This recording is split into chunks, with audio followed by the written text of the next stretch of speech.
नमस्कार। एक बहुत ही इंपॉर्टेंट न्यूज़ आ रहा है। भारत ने बहुत तगड़ा एक्शन लेते हुए त्रिपुरा में एक बहुत ही अनुभवी बटालियन को डिप्लॉय कर दिया है, यानी तैनात कर दिया है। इसकी सूचना वहां के मुख्यमंत्री मानिक शाह ने दिया और मानिक शाह का कहना है बेसिकली कि ये जो बटालियन तैनात किया गया है ये बहुत ही अनुभवी है और उसी बटालियन को तैनात किया गया है जिसने 1971 की लड़ाई में बहुत बड़ी भूमिका निभाई थी। जी हाँ, 1971 जिस लड़ाई के बाद बांग्लादेश का निर्माण हुआ, उस लड़ाई में माना जाता है कि जो पर्वतीय बटालियन था भारत का, उसने बहुत बड़ा रोल अदा किया था और उसी बटालियन को इस बार फिर से डिप्लॉय कर दिया गया है त्रिपुरा में।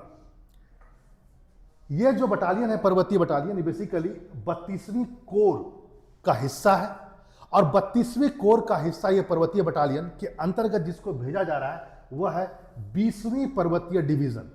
ठीक है, इसका बहुत बड़ा रोल है। ये जो 32वीं कोर के अधीन जो 20वीं पर्वतीय डिवीजन है, इसका सबसे ज्यादा रोल माना जाता है 1971 की लड़ाई में, जिससे बांग्लादेश का निर्माण हुआ और पाकिस्तान हारा। हाँ, इसमें सहायता दिया था 8वीं, 6वीं और 4वीं पर्वतीय डिवीजनों ने, ये सहायता दिए थे, लेकिन मेन रोल इसी ने किया था और इसी अनुभवी बटालियन को दोबारा से भारत सरकार ने वहां डिप्लॉय कर दिया है। अब आप समझ सकते हैं इस बात को कि भारत सरकार कितनी गंभीरता से इस चीज को ले रही है। यहां पर जो मानिक शाह है, जो मुख्यमंत्री हैं, उन्होंने कुछ बातों को कहा। उन्होंने कहा कि यह वह बटालियन है जिन्होंने गुरिल्ला सेना तैयार किया बांग्लादेश का, इनके पास अनुभव है। और जो मुक्ति वाहिनी जिसने लड़ाई लड़ी थी बांग्लादेश के लिए, आज़ादी के लिए, वहीं के लोगों का एक सशस्त्र संगठन, इसी बटालियन का योगदान था कि उसने उन्हें लड़ाई सिखाई, खासकर गोरिल्ला युद्ध की लड़ाइयाँ, जिसको आप छापामार युद्ध भी कहते हैं। और उस बटालियन को वहाँ भेजना जिसने तुम्हें स्वतंत्रता के लिए लड़ाई सिखाई, यह भारत की ओर से बहुत कड़ा संदेश है बांग्लादेश को और वहाँ के चरमपंथियों को कि अब भी समझ जाओ, नहीं तो कुछ बड़ा हो सकता है। जी हाँ, यहाँ पर एक बात और भी जानिए, वह यह है त्रिपुरा में तैनात करने के पीछे जो मूल कारण है, इसको भी समझना होगा आज आपको। त्रिपुरा जो है, ये आप त्रिपुरा देख रहे हैं, 7 सिस्टर्स में से एक स्टेट, ये चारों बगल से बांग्लादेश से घिरा हुआ है। यानी एक तरफ ये इंडिया से जुड़ा हुआ है मेनलैंड से, लेकिन इसका बाकी जो हिस्सा है वह बांग्लादेश से है। तो मुख्यमंत्री का कहना भी यही है कि जिस हिसाब से चीजें घटित हो रही है बहुत तेजी से, त्रिपुरा सबसे ज्यादा अफेक्ट हो सकता है, खासकर उस परिस्थिति में जब से बांग्लादेश में शेख हसीना सरकार का पतन हुआ है और मोहम्मद यूनिस की सरकार, या जो भी कहा जाए काम चलाऊ सरकार वहां चल रही है, और जिस ढंग से उनका कट्टरपंथियों के और देखने का नजरिया है, उसने त्रिपुरा को चिंतित कर दिया है। और उस परिस्थिति में त्रिपुरा की चिंता और बढ़ जाती है जब उन्हें यह पता चलता है कि बांग्लादेश की जेलों में से हजारों कट्टरपंथी अपराधी और चोर को रिहा कर दिया गया है, जबकि वहां पर पुलिस और सेना एक तरह से क्या है, निष्क्रिय बैठा हुआ है। ऐसी बातें बाकायदा मुख्यमंत्री ने की और उस परिस्थिति में मुख्यमंत्री को यह लगा कि हम सारी बातों को पहले ही बोल चुके हैं दिल्ली को, और दिल्ली के निर्देश पर एट लास्ट त्रिपुरा की बात को सुनते हुए वहां पर सेना को डिप्लॉय कर दिया गया।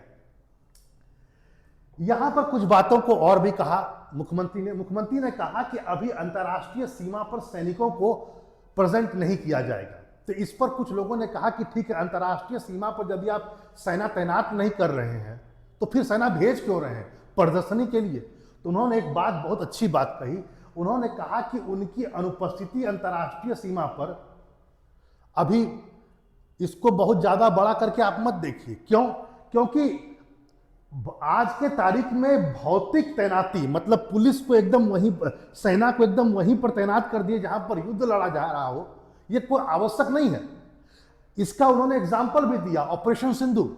उन्होंने कहा क्या ऑपरेशन सिंदूर में क्या हमारी सैनिक एकदम अंतर्राष्ट्रीय सीमा को पार करके अंदर गए थे, लेकिन फिर भी नुकसान तो हुआ ना पाकिस्तान का जबरदस्त तरीके से। उन्होंने साफ कहा कि आधुनिक युद्ध भौतिक तैनाती से कहीं बढ़ करके है, ऑपरेशन सिंदूर में हम देख चुके हैं।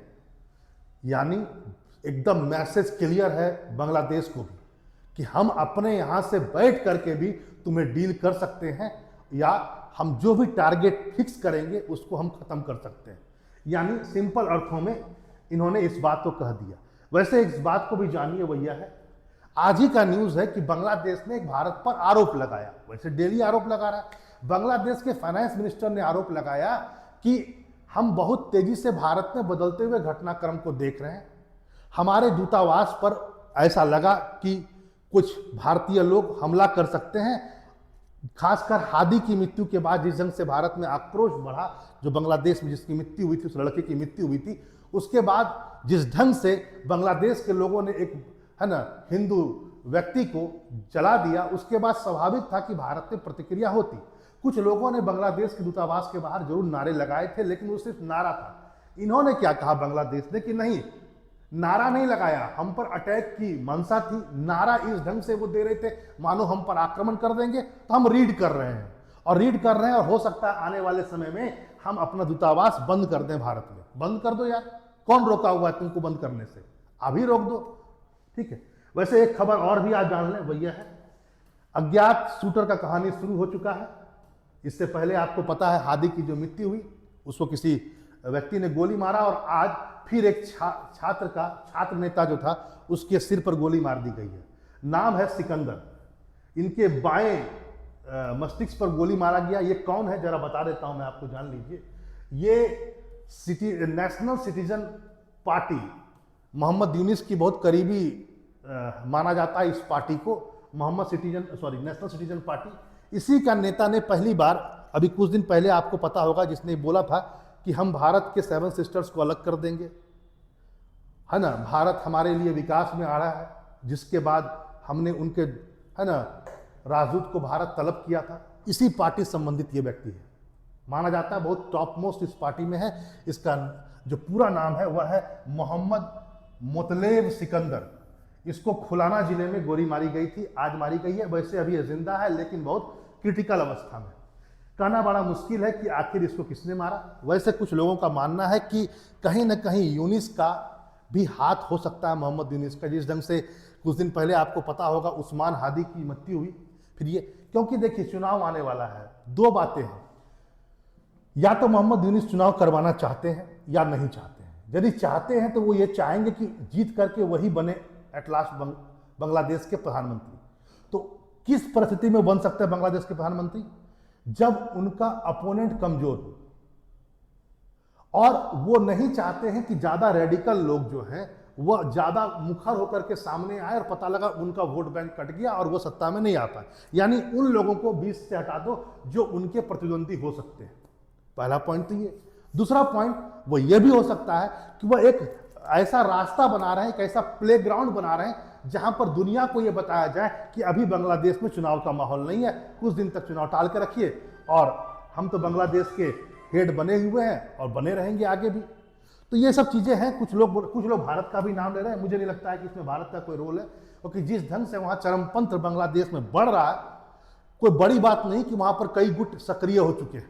और जिस ढंग से इस्लामिक कट्टरवाद बांग्लादेश में बढ़ा है, बांग्लादेश ने जिन चीजों को प्रश्रय दिया है, जिस चीज को आगे बढ़ाया, अंततः बांग्लादेश उसी में गिरेगा, इसमें कोई शक नहीं है। क्योंकि बांग्लादेश ने विकास की राह को अब त्याग दिया। वह पाकिस्तान से भी ज्यादा आज के तारीख में रेडिकल हो चुका है। पूरी की पूरी मानसिकता चेंज हो चुकी है। बाकायदा तस्लीमा नस्लीम ने एक बात को कहा भी है अभी हाल में, आपको पता होगा कि जो हिंदू लड़के की जो जलाया गया, बाकायदा उसने कोट किया कि उसको बाकायदा वो पुलिस स्टेशन में था, बाकायदा नीली वर्दी के सामने वो अपनी बातों को रख रहा था, यानी अपनी चिंताओं को व्यक्त कर रहा था। तो फिर उसे कैसे जला दिया गया, भीड़ ने कैसे उसको वहां से बाहर निकाला। उसने साफ इसका मतलब कहना है कि वहां की सेना और पुलिस दोनों मिली हुई। तो वाजिब बात है, पूरे बांग्लादेश को एक ढंग से इस्लामिक कट्टरवाद ने अपने हाथ में ले लिया। तो अंततः वो अपने घर को जला रहे हैं। आपको पता होगा बहुत सारे अखबार के दफ्तरों को आग लगा दिया गया। पता चलता है कि बीएनपी के लीडर्स तक को नहीं छोड़ा जा रहा है। बेगम खालिदा जिया की पार्टी की, बेगम खालिदा जिया पार्टी खुद एक अपने आप में बहुत रेडिकल है, पाकिस्तान परस्त है, उनके लोगों को भी नहीं छोड़ा जा रहा है। तो यहां पर कहना बड़ा मुश्किल है कि बांग्लादेश किस ओर जा रहा है। लेकिन इतना जरूर है, भारत सचेत है और भारत ने आज उस बटालियन को जरूर वहां पर तैनात कर दिया है जिसने 1971 की लड़ाई में महत्वपूर्ण भूमिका निभाई। जी हाँ, चलिए फिर मिलते हैं ऐसे इंफॉर्मेटिव वीडियो के साथ। नमस्कार।